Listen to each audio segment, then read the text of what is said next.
Hello guys, this side Sunil Chaudhary और आप देख रहे हैं द हाफ डॉक्टर। आज हम प्रहार सीरीज में जो दूसरा लेक्चर स्टार्ट करने जा रहे हैं इलेक्ट्रोस्टैटिक्स पार्ट 1। इलेक्ट्रोस्टैटिक्स में हम लोग दो पार्ट में डिस्कस करने वाले हैं। देखिए, करंट इलेक्ट्रिसिटी एक इजी चैप्टर होता है, छोटा, तो उसको हमने वन शॉट में किया। इलेक्ट्रोस्टेट को वन शॉट में कर तो लेंगे, लेकिन कंसेप्चुअल क्लैरिटी उतनी नहीं आएगी। इस वजह से हमने डिसाइड किया है कि इलेक्ट्रोस्टेट को अपन लोग दो पार्ट में रखने वाले हैं, पार्ट 1 और पार्ट 2। प्रहार सीरीज के अंदर अपना 180 आउट ऑफ 180 का लक्ष्य लेके चलते हैं। आज इलेक्ट्रोस्टेट शुरू करने जा रहे हैं। नया चैनल है द हाफ डॉक्टर, आप इसे जरूर सब्सक्राइब कीजिएगा और नोट्स के लिए आप the half doctor Telegram channel को ज्वाइन कर सकते हैं। चलिए शुरू करते हैं। इलेक्ट्रोस्टैटिक्स बहुत बेसिक से बात करने वाले हैं। एक एक आपको ये देखना कि आपको एक एक कंसेप्चुअल क्लैरिटी यहाँ पर मिलने वाली है। हर एक टॉपिक पर क्वेश्चंस अपन 2 से 3 करने वाले हैं, जिसमें एक कंसेप्चुअल क्वेश्चन, एक पीवाईक्यू क्वेश्चंस रहने वाले हैं। उसके बाद थ्योरी इसमें 100% कवर्ड है, सारी चीज़ें कवर्ड है। आपको बस इस लेक्चर को फॉलो करना है, इसके बाद पीवाईक्यूज लगाने और आपका काम डन है। चलिए शुरू करते हैं इलेक्ट्रोस्टैटिक्स में सबसे पहले मैं बात करूं इलेक्ट्रोस्टैटिक्स में ये रहता है कि इलेक्ट्रोस्टैटिक्स की मैं बोलूँगा डेफिनेशन की। इलेक्ट्रो मतलब चार्ज और स्टैटिक्स मतलब at rest. Study branch of physics in which study of charge at rest is done. ठीक है, अपन चार्ज को रेस्ट पर देख रहे हैं। अब चार्ज सिर्फ रेस्ट पर ही क्यों देख रहे हैं, सब बड़ा सवाल ये है। तो रेस्ट पर ही क्यों देख रहे हैं? क्योंकि charge at rest produces only electric field. आप मूविंग चार्ज देखोगे तो अगर कांस्टेंट वेलोसिटी से मूव कर रहा तो इलेक्ट्रिक फील्ड और मैग्नेटिक फील्ड दोनों प्रोड्यूस करेगा। और अगर एक्सेलरेटेड चार्ज पार्टिकल है तो वो इलेक्ट्रिक फील्ड, मैग्नेटिक फील्ड के साथ साथ मैग्नेटिक वेव्स भी प्रोड्यूस करेगा। लेकिन नहीं, अपने को बस study of charge at rest करनी है, जो सिर्फ और सिर्फ इलेक्ट्रिक फील्ड प्रोड्यूस करेगा। ये क्वेश्चन बार बार एमसीक्यू में आ जाता है, तो इसको आपको एकदम क्लियरिटी रखनी है कि देखिए, स्टडी मतलब charge at rest produces electric field और मैग्नेटिक फील्ड और ईएम वेव नहीं प्रोड्यूस करता है। उसके बाद जो कांस्टेंट वेलोसिटी से अगर अपना चार्ज चल रहा है तो वो क्या प्रोड्यूस करता है? इलेक्ट्रिक फील्ड के साथ साथ मैग्नेटिक फील्ड भी प्रोड्यूस करता है और ईएम इलेक्ट्रोमैग्नेटिक वेव्स नहीं प्रोड्यूस करता है। Accelerated charge particle electric field, magnetic field के साथ साथ इलेक्ट्रोमैग्नेटिक वेव्स भी प्रोड्यूस करता है। तो मैं एक सिंपल सी बात बोलूं कि एक्सेलरेटेड चार्ज पार्टिकल अगर है तो वो सारी चीज़ें प्रोड्यूस करेगा। ठीक है, जैसे कि इलेक्ट्रिक फील्ड, मैग्नेटिक फील्ड और EM waves. Accelerated charge particle ये तीनों काम करेगा। देखिए, accelerated charge particle produces electric field, magnetic field and EM wave. और जबकि electric field can be produce by any state of charge.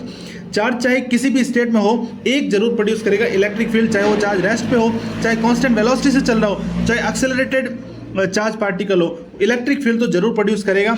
लेकिन अपन इस स्पेसिफिकली चार्ज एट रेस्ट की स्टडी करने वाले हैं इलेक्ट्रोस्टैटिक्स के अंदर। तो चलिए, क्या चार्ज एट रेस्ट क्या खेल दिखाता है हमें, किस तरीके से खेल दिखाता है, एक एक पॉइंट को, एक एक चीज को डिस्कस करते हुए आगे बढ़ने वाले हैं। तो चलिए शुरू करते हैं। सबसे पहले मैं जानूं जिस बला के बारे में अपन बात कर रहे हैं कब से, इलेक्ट्रिक चार्ज। ये चार्ज है क्या?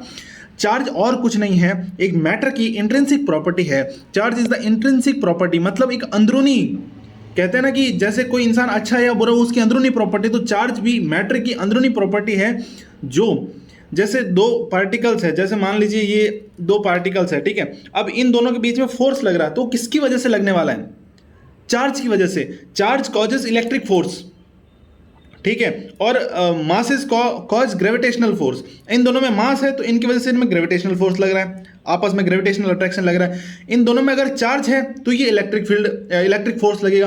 अब मान लीजिए ये भी न्यूट्रल है, ये भी न्यूट्रल है, तो क्या अट्रैक्ट करेंगे? हाँ, ये भी करेंगे। ये भी अपन आगे देखने वाले हैं, ठीक है। चलिए, क्योंकि न्यूट्रल का मतलब क्या होता है? न्यूट्रल का मतलब ये नहीं होता है कि बॉडी पर बिल्कुल चार्ज नहीं है। न्यूट्रल का मतलब आप एक चीज समझे कि न्यूट्रल क्या होता है, व्हाट इज न्यूट्रल, है ना। बड़ा सवाल है कि what is neutral.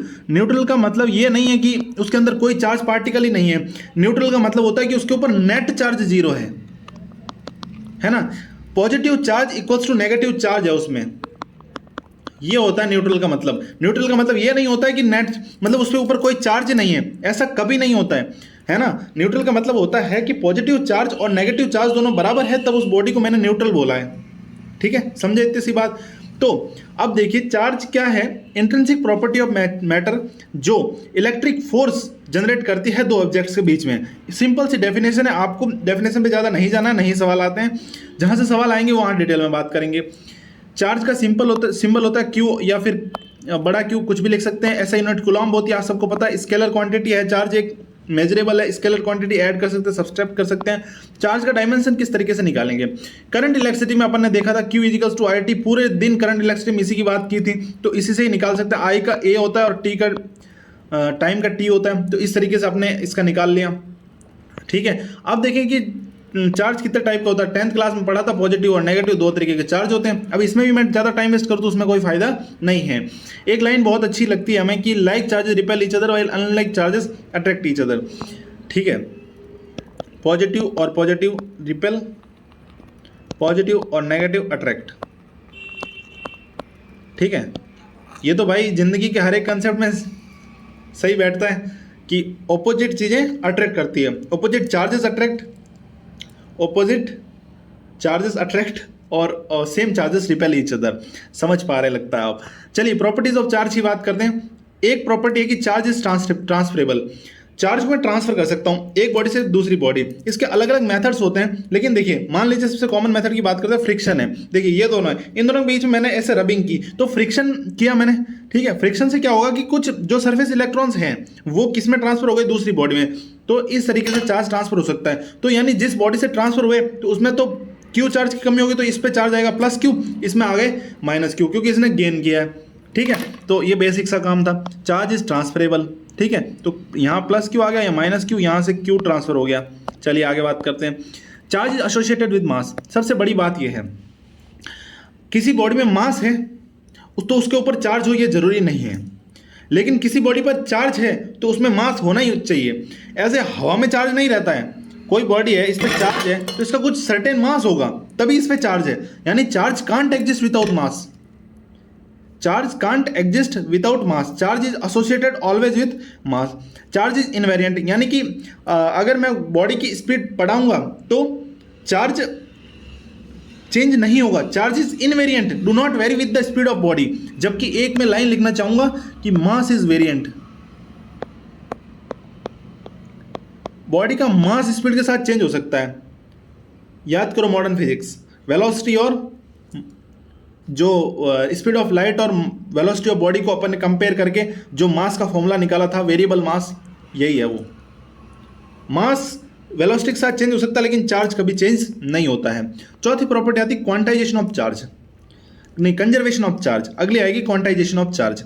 Conservation of charge क्या कहता है? कंजर्वेशन ऑफ चार्ज का मतलब होता है कि कोई भी आइसोलेटेड बॉडी है, क्या है, कोई भी आइसोलेटेड बॉडी है तो उसका चार्ज हमेशा कांस्टेंट रहता है। सिंपल सी बात है, कोई बड़ी बात नहीं है। Charge can neither be created nor be destroyed. Charge को ना तो मैं क्रिएट कर सकता हूं ना मैं चार्ज को डिस्ट्रॉय कर सकता हूं। चार्ज को एक बॉडी से दूसरी बॉडी पर सिर्फ ट्रांसफर कर सकता हूं। Charge can neither be created nor be destroyed but only be transferred from one body to another body. और जो आइसोलेटेड सिस्टम का है, चाहे आप कुछ भी कर लो, कोई सिस्टम आइसोलेटेड है तो उसका जो चार्ज होगा वो हमेशा कांस्टेंट रहने वाला है। कोई भी सिस्टम जैसे आइसोलेटेड सिस्टम है तो इसका चार्ज हमेशा कंजर्व्ड रहेगा। ठीक है, कंजर्व्ड कैसे? जैसे यहाँ 1 कूलम है, 2 कूलम है, 3 कूलम है, टोटल कितना चार्ज हुआ यहाँ पर? टोटल चार्ज आप देखेंगे तो यहाँ पर हो गया 1 2 3 6 कूलम। ठीक है, कोई डाउट नहीं? डाउट 6 कूलम है। ठीक है, अब देखें यहां फिर क्या क्या मैंने कुछ कन्फर्मेशनल चेंजेस कर दिए बॉडी के अंदर, तो चार्जेस क्या कर गए? वेरी कर गए। लेकिन आइसोलेटेड बॉडी का चार्ज चेंज क्या जा सकता है, लेकिन आइसोलेटेड सिस्टम का चार्ज कभी भी चेंज नहीं हो सकता। जैसे आप देखें यहां पर 1 कूलम है, ठीक है, प्लस 4 कूलम है, प्लस Q कूलम है। अब देखिए यहां पर वापस से 6 कूलम हो गया। तो आपने देखा कि आइसोलेटेड बॉडी में बस चार्जेस, मतलब आइसोलेटेड सिस्टम में चार्जेस कंजर्व्ड है, बॉडी पर चार्ज चेंज हो सकते हैं। तो चार्ज कंजर्वेशन ऑफ चार्ज का फॉर्मूला यहाँ अपन ने फिट बिठाया। कोई डाउट नहीं? डाउट। आगे चलते हैं। यानी मैं कह सकता हूँ एक लाइन प्यार से कि total charge of an isolated system always remains constant. इस लाइन को दिमाग में सेट करना है। चलिए आगे चलते हैं क्वांटाइजेशन ऑफ चार्ज की तरफ। चार्ज, क्वांटाइजेशन ऑफ चार्ज का मतलब ये है कि एक किसी मैटर की एक सबसे छोटी वस्तु होती है। ठीक है, एक जैसे अपन कोई किताबें पढ़ते हैं, जैसे अपन MBBS फर्स्ट ईयर में कोई किताबें पढ़ते हैं, तो किसी भी चीज़ का एक सबसे छोटा वर्जन आता है ना। हर चीज़ का एक छोटा वर्जन आता है कि एटलीस्ट वो तो करना ही पड़ेगा, है ना, तब अपन पास हो सकते हैं। मतलब किसी चीज़ को होने के लिए सबसे मिनिमम चीज़ तो होती है, तो उसे क्या कहते हैं, क्वांटाइजेशन। ठीक है, जो मुझे एक काम करना पड़ेगा, जैसे एक सब्जेक्ट लेते हैं एनाटमी, एनाटमी में सबसे मिनिमम काम करना पड़ेगा कि मैं पास हो जाऊं, तो एनाटमी का एक क्वांटा है ना। तो क्वांटाइजेशन ऑफ चार्ज क्या है कि चार्ज सिर्फ चार्ज की सबसे एक छोटी वैल्यू हो सकती है एग्जिस्ट करने के लिए। तो सबसे छोटी वैल्यू कौन सी होती है, ई। मतलब इससे छोटा कुछ एग्जिस्ट कर ही नहीं सकता चार्ज के रूप में। The smallest charge which exist, हाँ तो एग्जिस्ट तो कर सकता लेकिन इंडिपेंडेंटली नहीं करेगा। ठीक है, अगर आपने फर्स्ट ईयर में उससे भी कम पढ़ लिया तो पास हो सकते हो, लेकिन गारंटी नहीं है, इंडिपेंडेंटली पास नहीं हो सकते। ठीक है, तो वो एक कंसेप्ट यहां फिट बिठाते हैं। Smallest charge which exist independently is in charge on electron. 1 electron is equals to 1.6 into 10⁻⁻19 coulomb. सबसे छोटा चार्ज ये एग्जिस्ट कर सकता है, इससे छोटा चार्ज बॉडी पर इंडिपेंडेंटली एग्जिस्ट नहीं कर सकता। ये कहलाता क्वांटाइजेशन ऑफ चार्ज। ये एक क्वांटा है, इससे छोटा कुछ एग्जिस्ट नहीं कर सकता। अब देखो, पार्ले जी का बिस्किट आता है, उसमें छोटे छोटे बिस्किट्स आते हैं, तो एक बिस्किट को मैं बोलूंगा एक क्वांटा है, इससे छोटा बिस्किट एग्जिस्ट नहीं कर सकता। अब वो सारे क्वांटा मिलके क्या बनाएंगे, बिस्किट बनाएंगे, छोटे छोटे चार्ज मिलके बड़ा चार्ज बनाएंगे। समझे बात? ठीक है, अब क्या पार्ले जी के बिस्किट में 4.5 बिस्किट हो सकते हैं? पार्ले जी के पैकेट में 4.5 बिस्किट हो सकते हैं? नहीं। कितने होंगे? उसके इंटीग्रल मल्टीपल होगा। एक बिस्किट है तो 10 हो सकते हैं, 15 हो सकते हैं, या 20 वाला है तो 50 हो सकते हैं, लेकिन होगा हमेशा इंटीग्रल। क्या 50 हो सकते हैं? नहीं हो सकते। तो charge always exist in integral multiple of fundamental charge. जो फंडामेंटल चार्ज ई है उसके इंटीग्रल मल्टीपल में ही होगा हमेशा चार्ज का एग्जिस्टेंस। समझ रहे हो इतनी सी बात है भाई? समझ रहे हो? ठीक है, चलो आगे बात करेंगे अपन। अब जब क्वांटाइजेशन ऑफ चार्ज हो ही गया है तो एक चीज अपन और डिस्कस कर लेते हैं, Q is equals two plus minus any. ठीक है, अब देखो चार्ज Q है, छोटा चार्ज E एग्जिस्ट कर सकता है, तो मैं एनी लिख सकता हूं ना यार टोटल चार्ज, क्योंकि उसके मल्टीपल में ही एग्जिस्ट करने वाला है। तो प्लस या चार्ज तो नेगेटिव पॉजिटिव दोनों हो सकता है। ठीक है, तो एन क्या है? इंटीग्रल मल्टीपल, कि कोई बॉडी पर Q चार्ज है तो E का इंटीग्रल मल्टीपल होगा, यानी या तो 50 ही हो जाएगा, या 60 ही हो जाएगा, या 100 ही हो जाएगा। तो n कुछ भी हो सकता है, लेकिन इंटीग्रल मल्टीपल होगा। वो बॉडी के हिसाब से डिपेंड करता है कि n क्या रहने वाला है। नहीं समझे बात? ठीक है, चलिए आगे चलते हैं। Methods of charging. अब चार्ज प्रॉपर्टीज ऑफ चार्ज पढ़ ली, तो मेरे को ये बताओ कि बॉडी पर चार्ज आया कैसे, या फिर किसी बॉडी से दूसरी बॉडी तक चार्ज गया कैसे। 3 मेथड आते हैं चार्जिंग के, 3 मेथड, कंडक्शन, इंडक्शन और फ्रिक्शन। कितने मेथड? 3 मेथड, कंडक्शन, इंडक्शन और फ्रिक्शन। सबसे पहले कंडक्शन की बात करते हैं। कंडक्शन का सीधा मतलब है डायरेक्ट कांटेक्ट से। अगर कांटेक्ट नहीं है तो कंडक्शन नहीं होगा, फिर होगा इंडक्शन। तो कांटेक्ट से कैसे आता है? देखो, 2 बॉडीज हैं, उनको ले आओ आप कांटेक्ट में। ठीक है, ले आए। Q है, एक न्यूट्रल है। न्यूट्रल मतलब नेट चार्ज 0, इस पर नेट चार्ज Q है, तो दोनों लाए, टच कराई। टच कर, अगर बॉडीज आइडेंटिकल है तो इस पे Q/2 आ जाएगा, इस पे Q/2 आ जाएगा, यानी कि दोनों का जो नेट चार्ज होगा Q + 0 कितना था? Q। नेट चार्ज Q था, दोनों पर टच कराने के बाद अब दोनों में आधा बढ़ जाएगा, क्योंकि बॉडीज आइडेंटिकल है। एक बॉडी पर Q1 था, एक बॉडी पर Q2 है, दोनों को मैंने टच कराया, तो Q1 + Q2/2, Q1 + Q2/2। मान लीजिए Q1 4 कूलम है, Q2 6 कूलम है, तो Q1 और Q2 को मैंने टच कराया, टोटल चार्ज कितना हो गया? 10 कूलम। तो 1 पर 5, 1 पर 5। समझे कंसेप्ट? ठीक है, बस और कुछ था ही नहीं। टचिंग से बस नॉर्मल यही पूछा जाता है।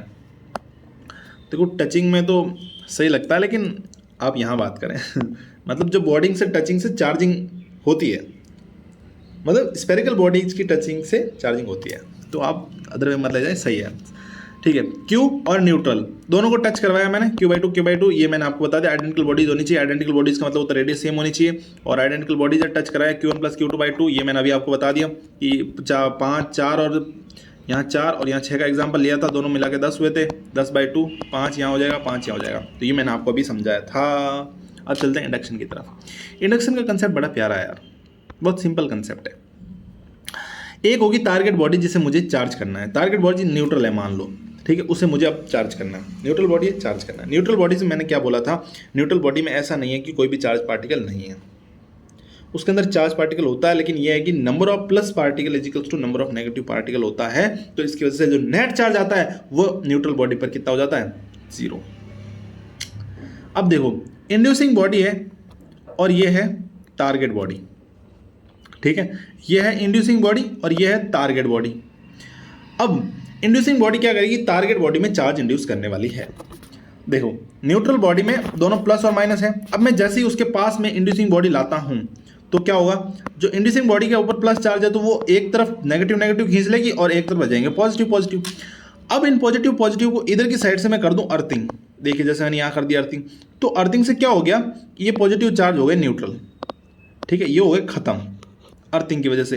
तो अब सिर्फ नेगेटिव बचा। अब मैंने अर्थिंग हटा दी और ये भी हटा लिया, तो अब इसमें बॉडी में बचे सिर्फ और सिर्फ नेगेटिव चार्ज। तो मैंने देखा कि ये बॉडी न्यूट्रल थी लेकिन यहाँ हो गई नेगेटिवली चार्ज। तो कुछ बहुत आसान से कंसेप्ट अपने इंडक्शन से चार्जिंग कर दी बॉडी की।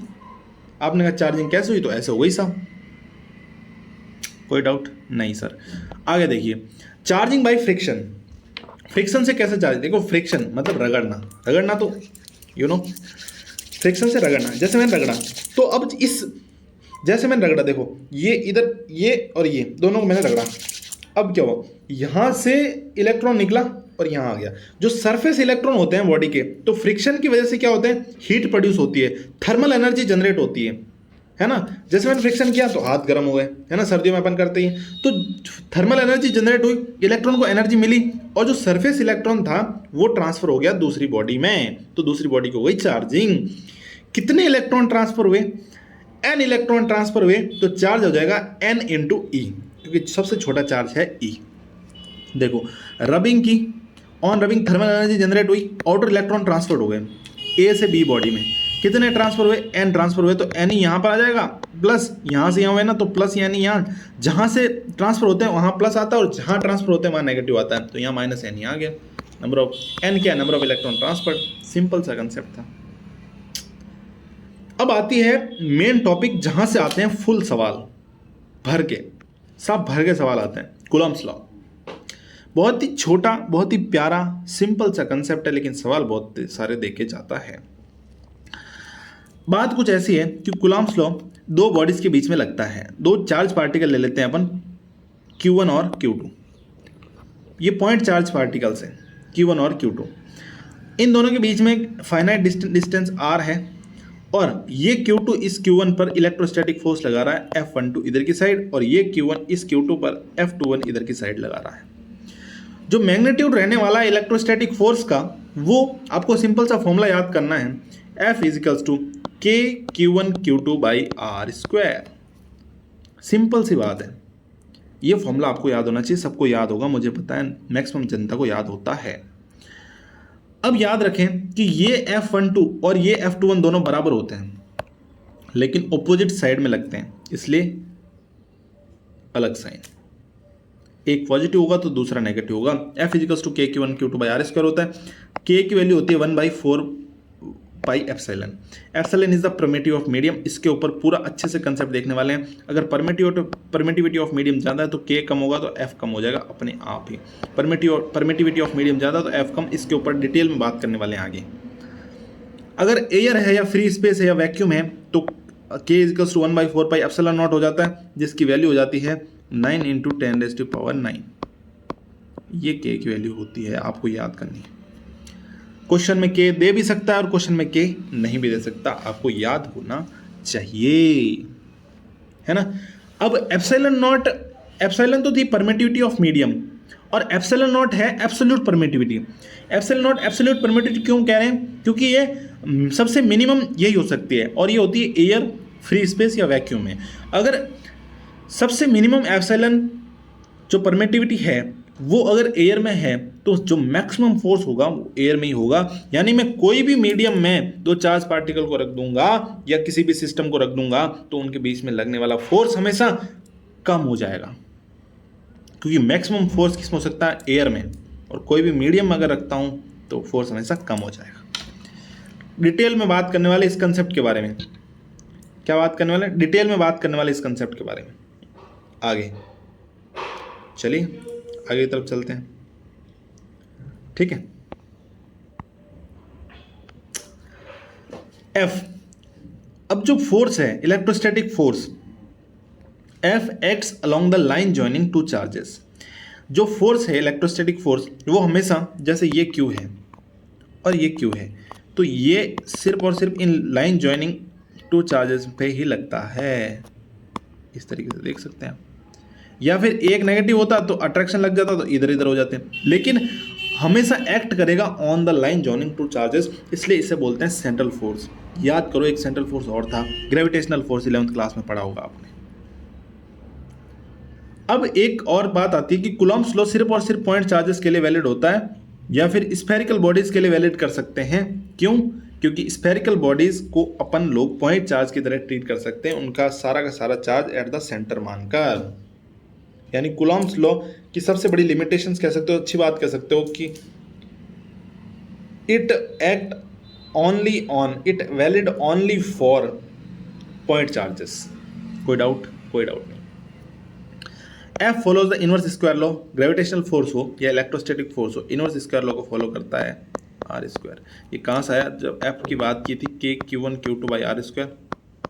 एक बार इसको कुछ कांस्टेंट मान ले तो F is inverse proportional to R square, यानी कि इनवर्स स्क्वायर लॉ को फॉलो करता है स्क्वायर लॉ। अब आगे देखो, इलेक्ट्रोस्टैटिक फोर्स एक कंजर्वेटिव फोर्स है। सिंपल सी बात है, सबको पता होता है। और कंजर्वेटिव फोर्स का जैसे कि अपन वर्क पर एनर्जी में पढ़ते हैं कि कंजर्वेटिव फोर्स में क्या होता है कि वर्क डन सिर्फ और सिर्फ इनिशियल और फाइनल पोजीशन पर ही डिपेंड करता है। ये किसी इंसान की इनिशियल पोजीशन है, ये किसी इंसान की फाइनल पोजीशन है, तो जो कंजर्वेटिव फोर्स होता है, चाहे ग्रेविटेशनल फोर्स हो चाहे इलेक्ट्रोस्टैटिक फोर्स हो, वो इनिशियल से फाइनल पोजीशन पर ही डिपेंड करता है। वो पाथ पर डिपेंड नहीं करता है, कौन से पाथ से तुम गए हो, वो सिर्फ और सिर्फ इनिशियल और फाइनल पोजीशन पर ही डिपेंड करता है। तो और एक कंजर्वेटिव फोर्स की स्पेशल बात होती है कि राउंड ट्रिप में कंजर्वेटिव फोर्स में वर्क डन जीरो होता है। डिटेल में बात करेंगे अपन लोग किसमें, वर्क और एनर्जी में, कि राउंड ट्रिप में जो वर्क डन होता है वो जीरो होता है कंजर्वेटिव फोर्स के लिए, only for conservative forces, only for conservative forces.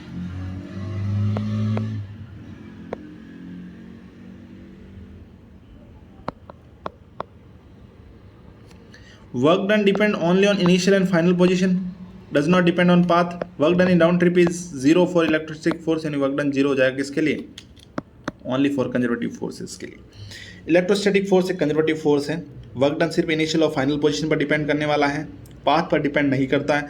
ये उसमें वर्क और एनर्जी में डिटेल में बात करने वाले हैं, और राउंड ट्रिप में वर्क डन जीरो हो जाता है। ये बहुत बार एमसीक्यू में पूछते हैं, स्टेटमेंट क्वेश्चंस में पूछते हैं। ठीक है, अब एक प्यारा सा क्वेश्चन आता है अपने पास। इस बार क्वेश्चंस को अपन हाथ से सॉल्व करने वाले, कुछ को और कुछ को अपन मैं लिख के लाया हूँ क्योंकि टाइम बचाना बहुत ज़रूरी है। आप सबसे पहले इस क्वेश्चन को ट्राई करिए वीडियो पॉज करके, अगर नहीं होता तो फिर आप सॉल्यूशन देखिए। बहुत इजी क्वेश्चन है कि 7 कूलम का एक चार्ज है और एक -5 माइक्रो कूलम का एक चार्ज है respectively. The experience force of F। ठीक है, एक +7 कूलम एक -5 माइक्रो कूलम, दो चार्जेस हैं। अब इनमें क्या किया गया है कि each of them given an additional charge of -2 micro coulomb. तो इनमें -2 माइक्रो कूलम दे दिया और इसमें भी -2 माइक्रो कूलम दे दिया। तो अब then new force of attraction will be, अब न्यू फोर्स ऑफ अट्रैक्शन क्या होगा, तो इस पहले वाला फोर्स लिख लेते हैं। तो पहले वाला फोर्स हो जाएगा K × 7 micro coulomb × 5 micro coulomb upon R square. ठीक है, अब जो नया वाला फोर्स होगा, नया वाला चार्ज कितना हो गया, यहाँ देखें तो 5 माइक्रो कूलम 7 -2, और यहाँ देखें तो -5 -2 -7 माइक्रो कूलम। तो अब नया वाला फोर्स देखें तो K × 5 micro coulomb × 7 micro coulomb K Q1 Q2 by R square. आप ध्यान से देखेंगे तो आप पाएंगे कि K 7 micro coulomb K 5 7 R square दोनों बराबर हैं। तो यानी कि सीधी सी बात है कि पहले अगर F लग रहा था तो अभी भी कितना लगेगा, F ही लगेगा। कोई डाउट? बहुत आसान सा क्वेश्चन था।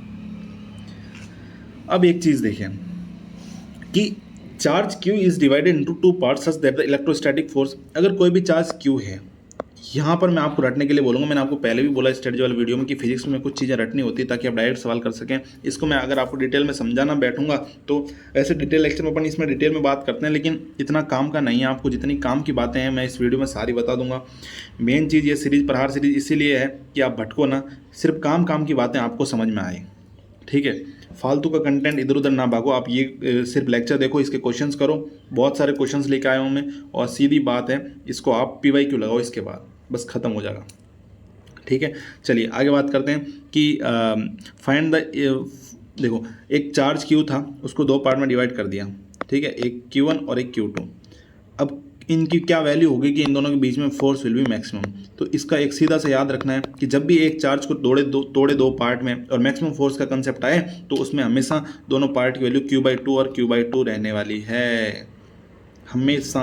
ये बहुत बार MCQ आता भी है, एलन के पेपर में भी आएगा, आकाश के पेपर में भी आएगा, या फिर आप PW का कुछ करोगे तो उसमें भी आएगा, आप नीट के पेपर में भी आएगा। तो आपको इसको सीधा टिक करके आना है बिना कुछ सोचे समझे, कभी गलत नहीं होगा, समझे।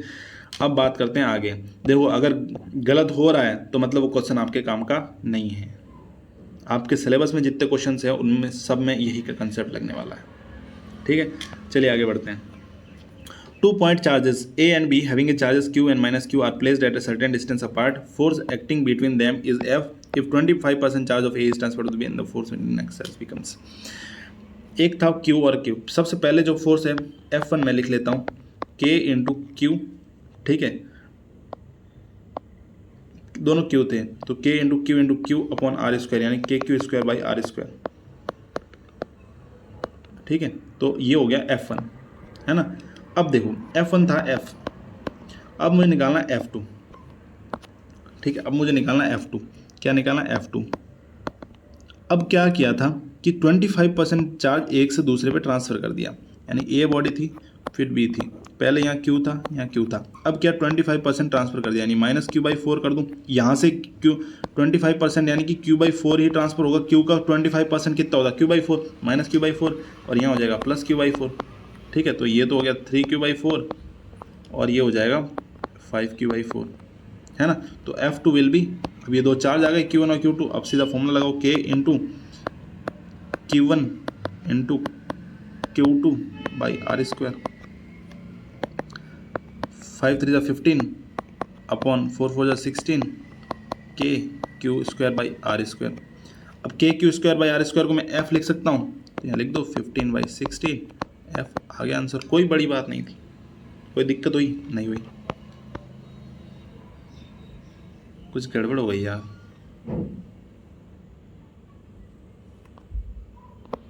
गड़बड़ ये हो गई कि अपन ने ऐसा कर दिया कि यहाँ पर देखो, यहाँ पर -Q है और यहाँ +Q है, तो इनको ऐसे कंसिडर करो, ये +Q है और ये -Q है।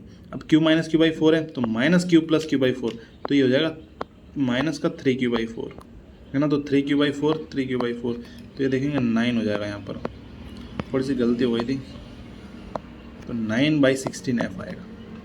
कोई डाउट नहीं, बस सिंपल सी आप ध्यान रखना कि थोड़ा सा चार्ज में प्लस माइनस करते हुए ध्यान रखना। अगर आप डायरेक्ट फॉर्मूले में चार्ज नहीं लिखेंगे तो कोई बात नहीं है, वेक्टर फॉर्म है तो आप जरूर चार्ज लिखें, लेकिन अगर वेक्टर फॉर्म नहीं है नॉर्मल फॉर्म में तो आप फॉर्मूले में चार्ज लिखें, ये जरूरी नहीं है। लेकिन एक बार आप ट्रांसफर करते वक्त आप चार्जेस का जरूर ध्यान रखें कि प्लस है कि माइनस है, उसमें जोड़ना और घटाना अपना देखना होता है। चलिए आगे बात करते हैं comparison with the law of gravitation.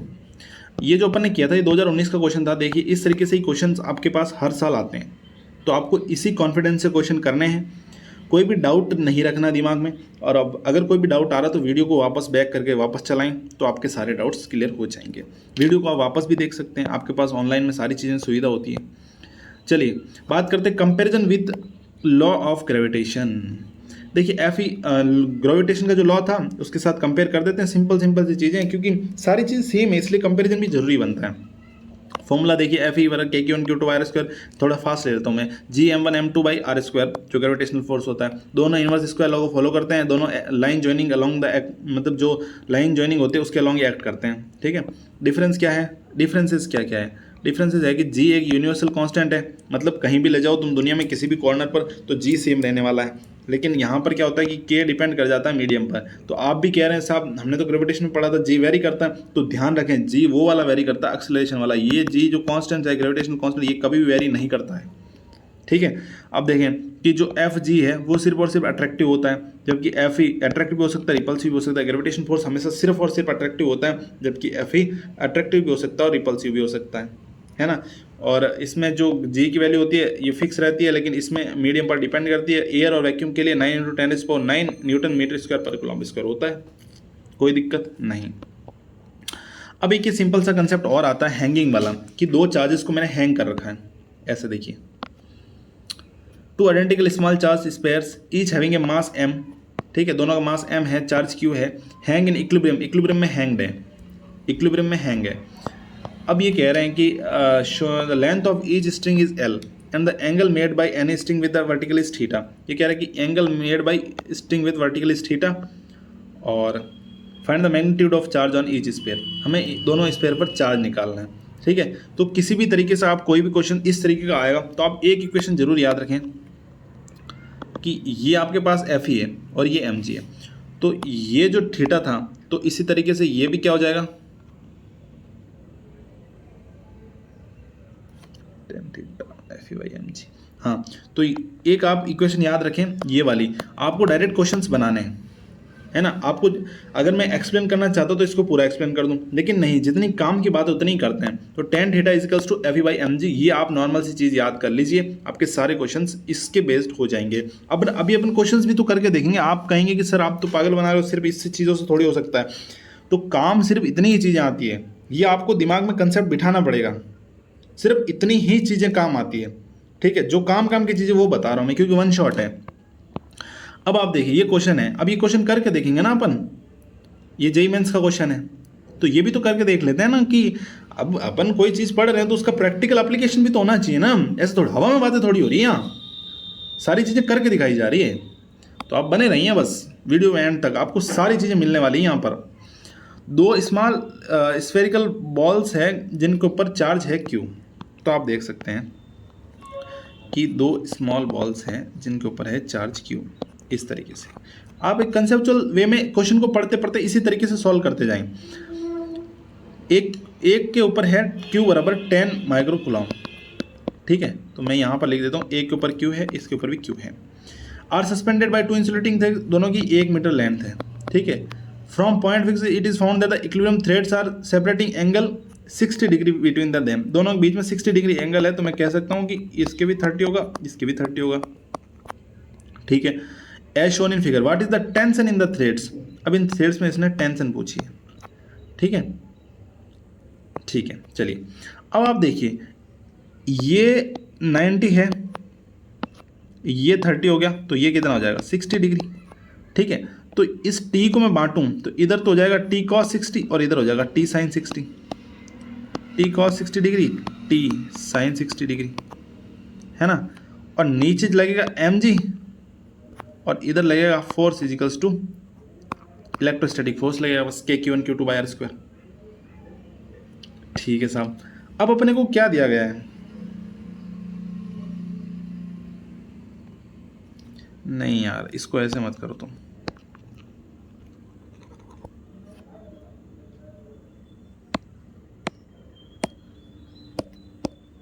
एक बार रुकना मैं मिटा दूं। देखो ये इस तरीके से कर लो तुम लोग, ये 30 था, ये टेंशन T है, ठीक है, इस तरीके से।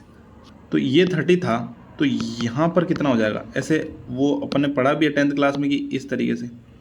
तो ये अगर 30 है तो यहाँ पे भी 30 हो जाएगा, तो ऊपर तो हो जाएगा T sin 30 डिग्री और इधर की साइड हो जाएगा T cos 30 डिग्री। नहीं यार फिर से उल्टा लिख दिया तुमने, ये होएगा जो पास का होता है वो कॉस होता है, तो T cos 30 डिग्री और ये हो जाएगा T sin 30 डिग्री, ठीक है। तो अब आप देखें, नॉर्मल सी बात थी, कुछ भी नहीं करना था, अपन थोड़े से इधर उधर वो डायग्राम सही बना, थोड़ा हेक्टिक हो गया था तो उस वजह से। तो अब आप देख सकते हैं कि मैं सीधा यहाँ पर एक क्लियर बना देता हूँ, देखिए ऐसा कुछ बना रखा हमने, इधर तो फोर्स F लग रहा है, नीचे mg लग रहा है, इधर T sin 30 डिग्री है और इधर T cos 30 डिग्री। आपको एक लाइन उसमें लिखी हुई थी इक्विलिब्रियम, क्या लिखी हुई थी इक्विलिब्रियम, ये देखिए इक्विलिब्रियम में क्या होता है कि सारी चीज़ें बराबर होती है, तो मैं इन दोनों को बराबर कर देता हूँ। तो F equals to T sin 30 degree, basic से अप्रोच लगानी बस।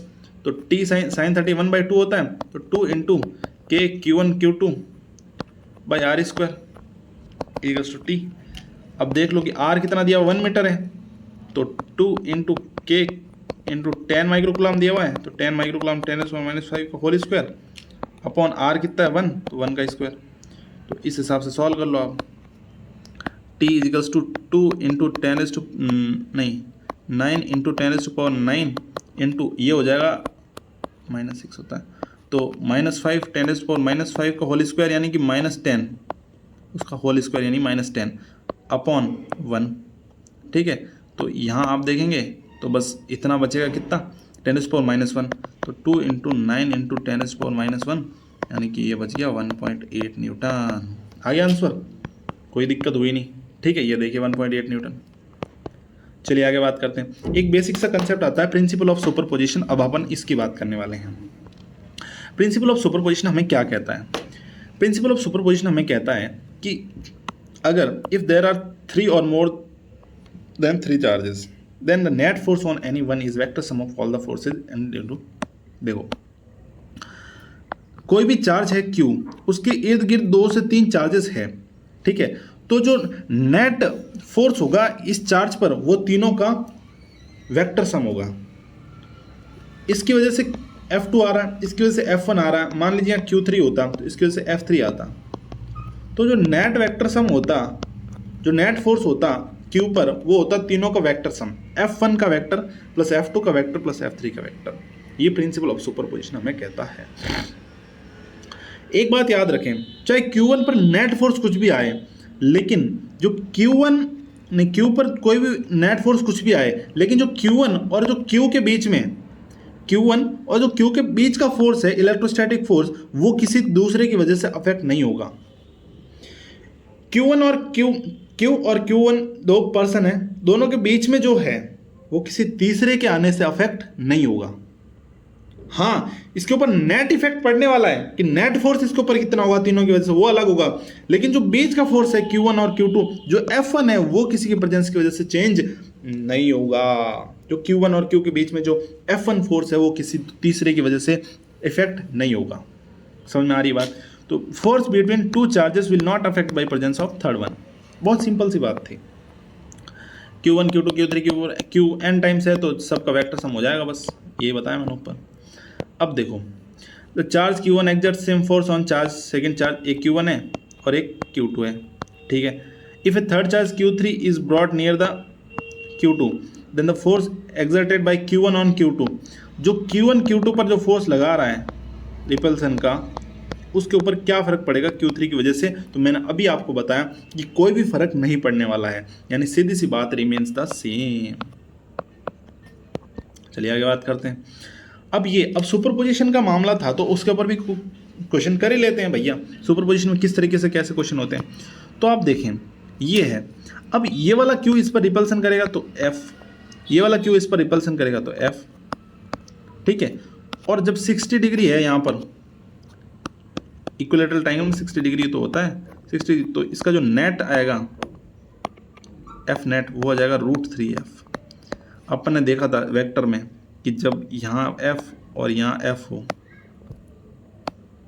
यहाँ F और यहाँ वेक्टर में देखेंगे कि ये जब यहाँ पर 60 डिग्री हो जाए तो जो उसका नेट रिजल्टेंट आता है तो वो आता है √3F, ये F नेट हो जाएगा।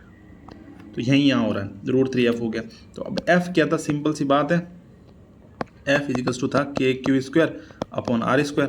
सिंपल सी बात है, दोनों के बीच में F कितना हो गया, यही होगा, और F नेट कितना हो गया √3F, यानी √3 इंटू KQ² अपॉन R²। बस सिंपल सा कंसेप्ट था और आंसर आ गया बस। अब ऐसे क्वेश्चन में अपन ज़्यादा टाइम वेस्ट थोड़ी कर सकते हैं यार, आप खुद समझें। आपको पहला वीडियो को पॉज करें, खुद अटेम्प्ट करें, अगर नहीं हो रहा है तो फिर आप वीडियो आगे बढ़ाएं, और अगर हो गया है तो 10-10 सेकेंड करके आगे बढ़ा लो। सारी चीज़ें देखना जरूरी थोड़ी, आप जितना बड़ा लेक्चर आ रहा है सारा देखेंगे तो वैसे 1 शॉट है, आप देख भी सकते हो, कोई बड़ी चीज़ नहीं, आपको नई चीज़ सीखने को मिलेगी कोई भी क्वेश्चन अगर सॉल्व हो रहा है तो उसके अंदर।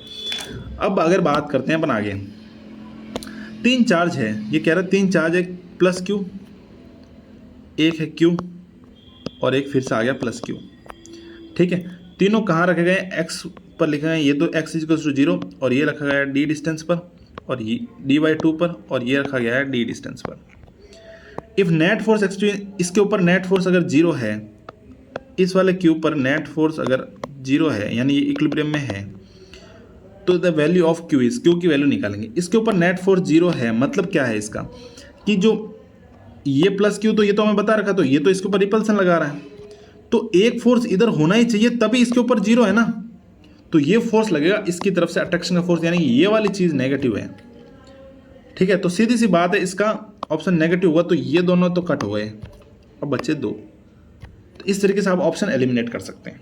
ठीक है, अब सॉल्व भी कर लेते हैं।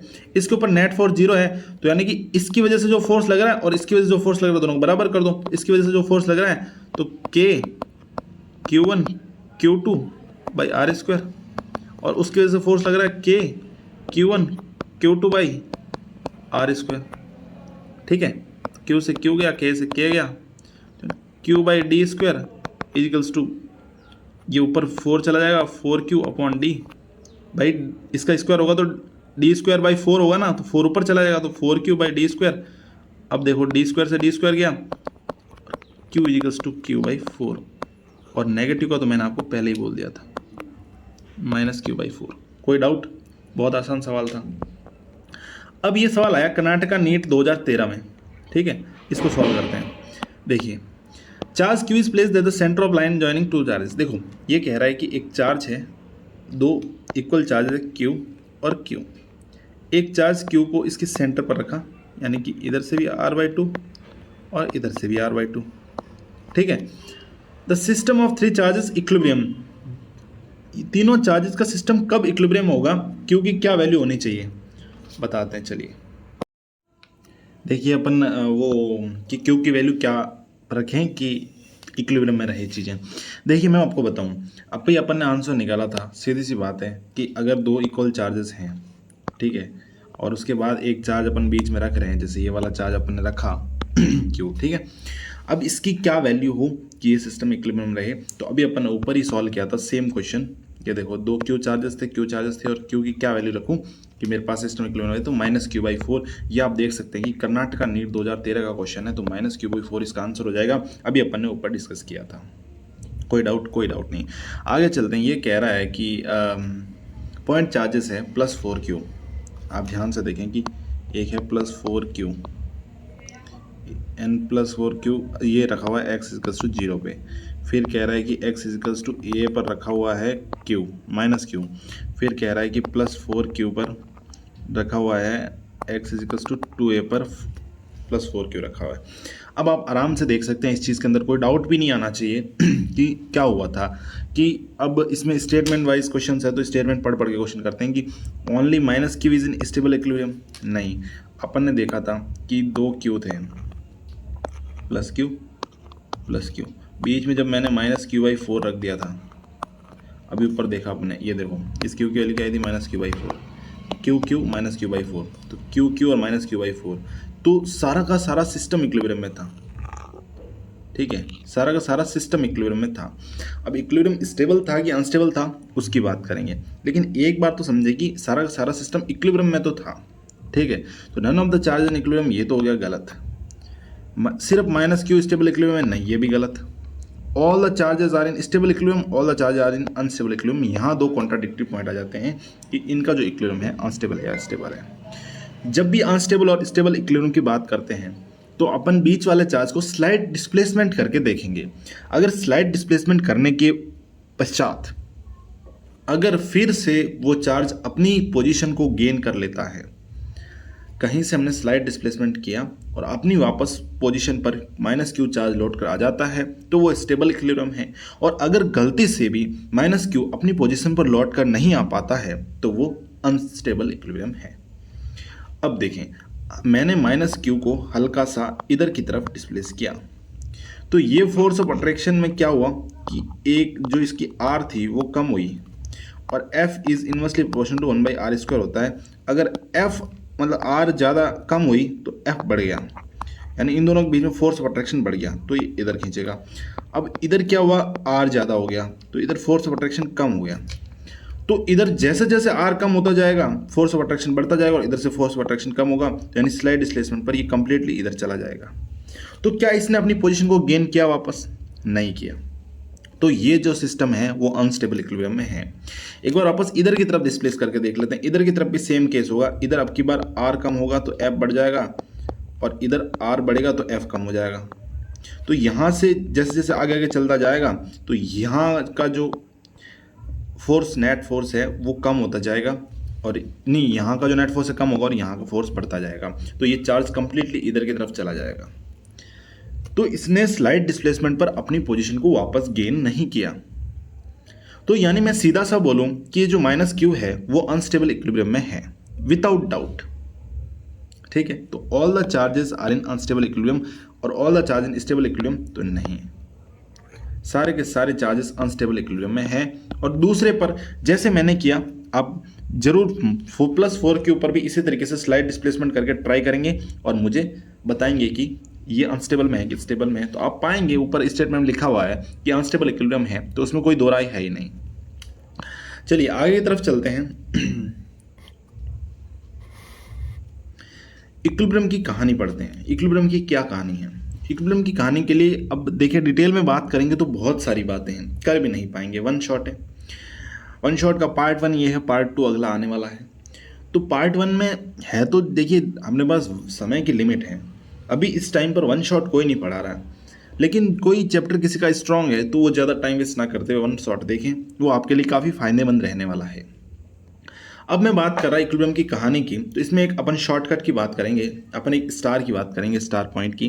किस तरीके से देखें, एक चार्ज है Q1 यहाँ पर रखा हुआ, एक चार्ज है Q2 यहाँ पर रखा हुआ, दोनों के बीच का जो सेपरेशन है वो L है। If Q1 and Q2, case 1 देखें, पहला केस कि Q1 और Q2 दोनों का साइन सेम है, ठीक है, Q1 Q2 are of same sign. And then third charge in equilibrium nearer to the smaller charge. ये आप जरूर देखें कि जब भी Q1 और Q2, इक्विलिब्रियम के लिए कंडीशन क्या है कि Q1 और Q2 दोनों ही अगर सेम चार्ज के हैं तो इक्विलिब्रियम के लिए जो थर्ड चार्ज होगा वो स्मॉलर चार्ज के पास होना चाहिए और इन दोनों चार्जेस के बीच में होना चाहिए। ये कंडीशन ये आपको रटना पड़ेगा, सीधी सी बात है, नहीं तो लंबा बहुत खिंच जाएगा कंसेप्ट पढ़ेंगे तो। दोनों सेम जो हैं चार्ज, सेम नेचर के चार्ज हैं, दोनों पॉजिटिव पॉजिटिव है या दोनों नेगेटिव नेगेटिव है, उस केस में जो तीसरा चार्ज अपन रखेंगे इक्विलिब्रियम के लिए वो इन दोनों चार्जेस के बीच में रखेंगे और nearer to the smaller charge रखेंगे। कितना nearer to the smaller charge रखेंगे? तो मान लीजिए Q1, एज्यूम कर लीजिए कि Q1 एक स्मॉलर चार्ज है, Q1 स्मॉलर चार्ज है, तो उससे x दूरी पर मैं इस चार्ज को रखूंगा, तीसरे चार्ज को Q मान लेते हैं, तीसरे चार्ज को x दूरी पर रखूंगा कि ये पूरा का पूरा सिस्टम अपने पास इक्विलिब्रियम में रहने वाला है। तो यार x कितना होगा? क्वेश्चन यही आता है कि x कितना होगा। तो आप ध्यान से देखें, x के लिए मैंने फॉर्मूला लिखा है कि अंडर Q1 ऊपर आएगा स्मॉलर चार्ज, नीचे under Q1 plus Q2 into length, कोई डाउट नहीं, ये फॉर्मूला आप याद रखें। L है distance between both the charges, Q1 है स्मॉलर चार्ज, Q2 है बिगर चार्ज, और x है distance from the smaller charge, कोई डाउट नहीं। अब देखें, अब इसके ऊपर एक क्वेश्चन करके देखते हैं, क्वेश्चन से ही चीजें समझ में आती है। Find the distance from 4Q where third charge can remain in equilibrium. अब ये कह रहा है कि 4Q से डिस्टेंस निकालो। 4Q है स्मॉलर चार्ज, तो स्मॉलर चार्ज से डिस्टेंस निकालने के लिए x डिस्टेंस पर, दोनों सेम नेचर के हैं तो बीच में कोई चार्ज रखेंगे तभी तो अपने पास इक्विलिब्रियम रहेगा। इन्होंने सीधा सीधा बोला for remain in equilibrium, equilibrium के लिए कंडीशन पूछी है इन्होंने, तो सीधी सी बात है, अगर स्मॉलर चार्ज से हमें रखना पड़ेगा तभी इक्विलिब्रियम में आएंगे, और दोनों के बीच में रखना पड़ेगा क्योंकि दोनों सेम नेचर के चार्जेस हैं। कितना रखना पड़ेगा? x equals to under Q1 upon under Q1 plus Q2, ये अपन ने देखा था। चलिए यहाँ देख लेते हैं कि x equals to under Q1 upon under Q1 plus under Q2 into L, इस तरीके से करके देख लेते हैं। देखिए सबसे पहला छोटा चार्ज ऊपर रखेंगे 4Q, Q1 तो छोटा चार्ज ही था, upon under root 4Q plus under root 9Q upon L, मतलब इंटू L। तो ऊपर 4 का तो 2 निकल जाएगा अंडर रूट Q, अपॉन इधर 4 का 2 निकल जाएगा 2 under root Q plus 3 under root Q, 9 का 3 निकल जाएगा इंटू L। ठीक है, तो अब देखें 2 two under root Q upon, नीचे वाले में अंडर रूट क्यू मैं ले रहा हूँ कॉमन, तो बचेगा 2 + 3 इंटू एल, क्यू से कट गया, तो 2/5 इंटू एल, ये आ गया आंसर। कोई डाउट नहीं, ये देखिए 2/5 इंटू एल। सिंपल सी बात थी, कोई डाउट नहीं। मैं बिल्कुल आराम से पढ़ा रहा हूँ, कोई फालतू का हवा नहीं बना रहा हूँ। चीज़ों का आप 2x पर करें और आराम से पढ़ते जाएं, आपको सारी चीज़ें समझ में आएगी। और जहाँ तक कंटेंट की बात है ना, तो ये मोर देन सफिशिएंट कंटेंट है। इससे बार मैं गारंटी ले सकता हूँ कोई सवाल नहीं आने वाला आपके पास। चलिए आगे बात करते हैं केस 2 की। केस 1 था कि Q1 और Q2 दोनों सेम नेचर के, तो तब क्या किया जाए इस इक्विलिब्रियम के लिए। केस 2 है कि Q1 and Q2 are of opposite sign, दोनों का साइन अलग अलग है। क्या है? अलग अलग है दोनों का साइन, Q1 और Q2 का। अब थर्ड चार्ज को मैं कहाँ रखूंगा? ये Q1 है और ये Q2 है, ये प्लस है ये माइनस है। इन दोनों में से जो छोटा होगा उसके पास बाहर की तरफ रखूंगा मैं एक चार्ज Q, तब ये रहेगा सिस्टम इक्विलिब्रियम में। x is the distance from smaller charge, मतलब मैं एज्यूम करके चल रहा हूँ Q1 स्मॉलर है, तो स्मॉलर चार्ज से x दूरी पर बीच में नहीं रखना इस बार, क्योंकि दोनों की साइन अलग अलग है, दोनों का नेचर अलग अलग है, तो बीच में नहीं रह पाएगा, बाहर की तरफ रखना। नेचर सेम है तो बीच में रख सकते हैं नेचर अलग अलग है तो बीच में नहीं रख सकते, तो Q को रखना बाहर की तरफ x डिस्टेंस पर। अभी x कितनी होगी यही क्वेश्चन में पूछा जाता है, दूसरा इस पर क्वेश्चन नहीं आता इस कंसेप्ट पर। x हो जाएगा x equals to under root Q upon under root Q2 minus Q1 into L, और Q1 आपको याद होना चाहिए कि स्मॉलर चार्ज मैंने आपको बताया था। ठीक है, अब देखें कि Q1 and Q2 are of opposite sign, then third charge in equilibrium nearer to the smaller charge outside the line joining two charges. दोनों जो लाइन ज्वाइन कर रही है उनके बाहर की तरफ, outside the line joining two charges. कोई डाउट नहीं। अब आप देखें कि x की वैल्यू क्या होगी, under root Q1 upon under root Q2 minus Q1 into L. कोई डाउट नहीं। ठीक है, अब आप आगे तरफ ये फॉर्मूले दोनों याद हो जाने चाहिए, बस कोई फर्क नहीं है। अपोजिट चार्जेस हैं तो यहाँ पर नेगेटिव आ जाएगा, ठीक है, और अगर अपोजिट चार्जेस नहीं है तो यहाँ पर पॉजिटिव आ जाएगा। सेम चार्जेस में पॉजिटिव यहाँ पर और अपोजिट चार्जेस में नेगेटिव, बाकी सारी चीज़ें सेम है। अब ये कह रहे हैं भाई साहब, हमारे कह रहे हैं कि find the location of third charge on the line joining plus Q and minus -Q। दोनों अलग अलग है तो आपको सीधा देखना कि दोनों चार्जेस अलग अलग है, एक का नेचर प्लस Q है, एक का नेचर पॉजिटिव है, एक का नेचर नेगेटिव है। तो अब इक्विलिब्रियम के लिए हमें क्या करना है, हमें जब भी ऑपोजिट नेचर के चार्जेस आ जाएं तो हमें छोटा चार्ज Q है तो इससे x डिस्टेंस पर बाहर की तरफ एक चार्ज Q रखना है, ठीक है, ताकि ये आ जाए। तो देखें डिस्टेंस कितनी होगी। ठीक है, इस प्लस Q से यहाँ बड़ा वाला मान लेते क्योंकि छोटा वाला है, इस प्लस Q से यहाँ पर एक चार्ज हमें रखना पड़ेगा x डिस्टेंस पर, तभी इक्विलिब्रियम पॉसिबल है।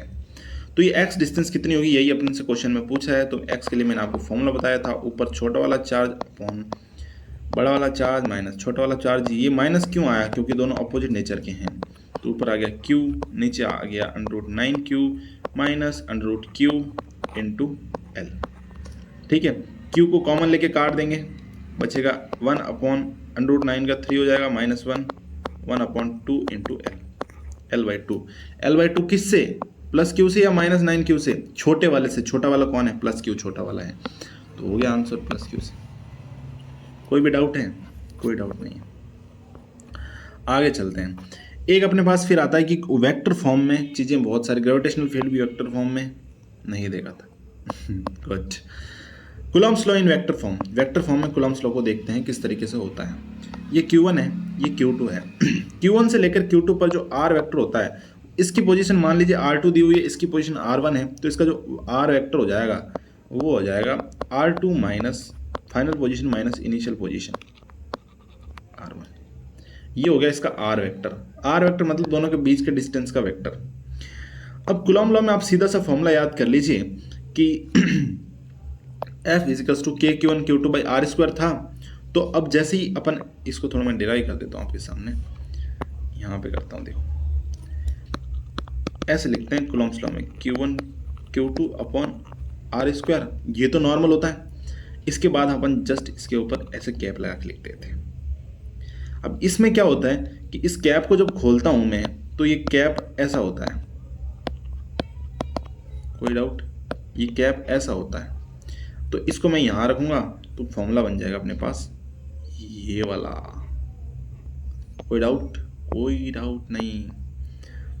चलिए मैं रख ही लेता हूँ यार एक बार। देखो के Q1 Q2 upon R square into R upon R, तो ये आर और आर स्क्वायर हो जाएगा के Q1 Q2 upon are cube, और यहाँ पर ये हो जाएगा, यही तो वहाँ पर लिखा हुआ देखो, यहाँ पर देखो ये देखो, कोई अलग लग रहा है क्या? यहाँ पर देखो F इजिकल्स टू के Q1 Q2 by are cube और एक आर वेक्टर, ये फॉर्मूला आपको याद होना चाहिए। ये Coulomb's law in vector form है। ठीक है, इसके अलावा मैं आपको बताऊं, ये Coulomb's law in vector form है। इसके अलावा किस तरीके से इसे सॉल्व करना वो देखें। आप जहां भी आर वेक्टर आए तो R12 लिखें इस तरीके से, ये जो लिखा हुआ है R equals to R2 minus R1, इसी तरीके से आपको यहाँ वेक्टर लिखना है और इसी का मॉड निकाल कर क्यूब करना है और इसी तरीके से क्वेश्चन सॉल्व करने हैं। सबसे इंपॉर्टेंट चीज़ वेक्टर फॉर्म की जो आती है कि आप जितने भी चार्जेस रखेंगे यहाँ पर आपको विथ साइन रखने हैं, एक भी इधर उधर चार्ज को नहीं रखना है, सारे के सारे चार्जेस आपको विथ साइन रखने हैं। अब मैं बात करूंगा परमिटिविटी और रिलेटिव परमिटिविटी की। परमिटिविटी और रिलेटिव परमिटिविटी क्या है, कैसे है, क्यों है? Q1 और Q2 मान लीजिए दोनों के बीच में एयर या वैक्यूम है, एयर या वैक्यूम है। मैंने आपको बोला था एयर या वैक्यूम के लिए परमिटिविटी होती है मैक्स मिनिमम होती है। एयर या वैक्यूम के लिए परमिटिविटी जो एप्सिलॉन होता है वो मिनिमम होता है, जिसकी वजह से इनमें फोर्स मैक्सिमम हो जाता है। ये मैंने आपको कंसेप्ट वहाँ पर समझाया था, यहाँ पर मैं आपको ये वाला कंसेप्ट डिटेल में वापस समझा रहा हूँ। देखें Q1 और Q2 है, ठीक है, इन दोनों के बीच में एयर या फिर वैक्यूम भरा हुआ है। जो फोर्स ऑफ एयर हो जाएगा वो क्या हो जाएगा 1/4 पाई एप्सिलॉन नॉट, यानी कि देखिए के Q1 Q2 by R square, ये फॉर्मूला था कूलॉम्स लॉ के अनुसार। अब के को मैंने 1/4 एप्सिलॉन नॉट लिख दिया। एप्सिलॉन नॉट क्यों लिखा? क्योंकि यहाँ पर एयर या फिर वैक्यूम है, ठीक है। तो अब एफ एयर का फॉर्मूला ये हो गया अपने पास कि 1/4 pi epsilon naught Q1 Q2 by R square. अब मैंने कर दी कुचमादी करके यहाँ पर डाल दिया मीडियम। जैसे ही मैंने मीडियम डाला तो यहाँ पर 1/4 पाई एप्सिलॉन नॉट की जगह एप्सिलॉन एम लिखना, बाकी सारी चीजें सेम है। भाई सिस्टम तो सेम है ना, एप्सिलॉन ही तो चेंज हुआ है। एप्सिलॉन क्या है? परमिटिविटी। अब देखो कि जैसे जैसे एप्सिलॉन बढ़ेगा फोर्स कम होगा, क्योंकि F equals to 1/4 pi epsilon naught. Epsilon नीचे आता तो F is inversely proportional to epsilon, तो यानी कि एप्सिलॉन बढ़ेगा तो फोर्स कम होगा, और एप्सिलॉन कम होगा तो फोर्स ज़्यादा होगा। एप्सिलॉन मिनिमम होगा तो फोर्स मैक्सिमम होगा। और एप्सिलॉन मिनिमम किसके लिए होता है? एप्सिलॉन मिनिमम अपने पास होता है एयर के लिए, तो एयर के लिए जो फोर्स होगा वो मैक्सिमम होगा। सीधी सी बात बोलूं, एयर वैक्यूम जब भी है तो फोर्स मैक्सिमम है। अगर मैंने कुछ भी कुचमादी करके उसके अंदर मीडियम डाला तो फोर्स कम हो जाएगा। सीधी सी बात है, क्योंकि मैक्सिमम से ज़्यादा कुछ नहीं हो सकता, तो कुछ भी कुचमादी करूंगा तो फोर्स हमेशा कम हो जाएगा। ई मिनिमम होता है एयर या वैक्यूम के लिए, उसकी वैल्यू आपको याद करनी है 8.85 इंटू 10⁻⁻12। आपको सीधा MCQ में ये क्वेश्चन पूछ सकते हैं कि परमिटिविटी फॉर द एयर या फिर वैक्यूम कितनी होती है, तो 8.85 इंटू 10⁻12 होती है। कोई डाउट? कोई डाउट नहीं। एक बात याद रखें कि force between two charges in medium is maximum in air या फिर वैक्यूम, और मीडियम के अंदर डालते ही फोर्स कम हो जाएगा, ठीक है। चलिए आगे बात करते हैं। कोई भी मीडियम के लिए epsilon M is greater than epsilon naught, क्योंकि एप्सिलॉन मिनिमम होता है एयर के लिए एप्सिलॉन नॉट, तो एप्सिलॉन नॉट मिनिमम है तो सारे बाकी के एप्सिलॉन इससे ज़्यादा होंगे, ठीक है। तो force in medium force in air से मैक्सिमम होगा, क्योंकि जब ये दोनों इनवर्सली प्रोपोर्शनल है ना, तो ही तो उल्टा साइन लगा है, यानी force in air is greater then F medium. Force in any other medium is lesser than air vacuum, यही तो मैं कब से चिल्ला के बोल रहा हूँ। अब एक टर्म आता है रिलेटिव परमिटिविटी। कोई भी चीज़ रिलेटिव किसी के रेफरेंस में देखी जाती है, तो अपन किसी भी मीडियम की जो परमिटिविटी होती है वो एयर के रिलेशन में देखते हैं। किससे? एयर के रिलेशन में, एयर के रेस्पेक्टिव देखते हैं। तो एयर या फिर वैक्यूम की कितनी होती है? E0, तो E0 के रेस्पेक्ट में देखेंगे, relative permittivity is equals to EM upon E0 हो जाएगा, ठीक है। तो EM को मैं लिखूंगा ER एप्सिलॉन नॉट, बस सीधा सा टर्म है। कोई डाउट? EM आया भैया, इधर चला गया, EM is equals to ER epsilon naught हो गया। कोई डाउट? कोई डाउट नहीं सर, पूरा सब कुछ समझ में आ रहा सर, कोई डाउट नहीं है। अच्छा कोई डाउट नहीं है, चलिए आगे बात करते हैं। अब मैंने आपको बताया था कि जो मीडियम आया फोर्स में, ठीक है, वो था एफ मीडियम जो है, देखिए जैसे अब मैं बताता हूँ आपको कि एफ मीडियम को अपन ऐसे लिखेंगे 1/4 pi epsilon naught 1/4 pi epsilon M into Q1 Q2/R²। और ऊपर मैंने आपको बताया था कि रिलेटिव परमिटिविटी होती है किसी एब्सोल्यूट परमिटिविटी के जो मीडियम की परमिटिविटी है अपॉन जो एयर की परमिटिविटी है उसके रेस्पेक्ट में अपन रिलेटिव परमिटिविटी लिखते हैं। तो इधर फिर मैं EM को लिखूंगा तो ये जो E0 है वो ER इधर की तरफ चला जाएगा तो ER E0 हो जाएगा। तो मैं EM की जगह ER E0 लिख सकता हूँ, आराम से लिख सकता हूँ। ये देखिए यही मैंने आपको बताया था। अब देखें यहाँ पर मैंने EM की जगह लिख दिया ER E0 ER। फिर देखें अब E0 ER, अब ऐसे कर देखते हैं कि ER को थोड़ा अलग ले जाते हैं, बाकी सबको एक साथ लिखते हैं। बाकी सबको मैंने एक साथ लिखा और ER को अलग ले गया। तो आप देख पा रहे होंगे ये जो है ये फोर्स इन एयर या फिर वैक्यूम का फॉर्मूला है। तो फिर फोर्स इन एयर और वैक्यूम अपॉन ER हो जाएगा। तो बस एप्सिलॉन R हो गया। कोई दिक्कत नहीं, बहुत आसान चीज़ें हैं, आपको बस ध्यान से समझना है। तो एक बिल्कुल सा फॉर्मूला बेसिक्स अपने पास निकल के आ गया कि F medium is equals to F air upon epsilon R. F medium is equals to F air upon epsilon R. कोई दिक्कत नहीं। चलिए आगे बात करते हैं। जो एप्सिलॉन आर है वो है रिलेटिव परमिटिविटी। क्या है? रिलेटिव परमिटिविटी या फिर इसका दूसरा नाम मैं आपके सामने बताऊं तो इसका दूसरा नाम होता है अपने पास डाई इलेक्ट्रिक कॉन्स्टेंट के और कुछ भी नहीं है। के अपन ने एप्सिलॉन आर का ही दूसरा नाम के रख रखा है। इनका फॉर्मूला होता है epsilon M upon epsilon naught. क्योंकि रिलेटिव परमिटिविटी जब भी लिखेंगे तो अपन लिखते हैं हमेशा किसके रेफरेंस में? एब्सोल्यूट परमिटिविटी या फिर परमिटिविटी ऑफ एयर या फिर वैक्यूम के रेस्पेक्ट में। चलिए क्वेश्चंस कर लेते हैं अपन कि यार एयर को मैंने रिप्लेस कर दिया डाइलेक्ट्रिक मीडियम से कांस्टेंट के से। अब maximum force of attraction between two charges separated by distance is, ये कह रहा है कि फोर्स कम होगा या फोर्स बढ़ेगा मीडियम डालने से, क्या होगा? मैंने आपको सीधा बोला है कि मैक्सिमम फोर्स होता है एयर के अंदर या फिर वैक्यूम के अंदर। यानी मैं कोई भी चीज़ किसी के अंदर डालूंगा तो सिस्टम के अंदर डालूंगा तो अपना फोर्स कम हो जाएगा, यानी फोर्स होएगा डिक्रीज।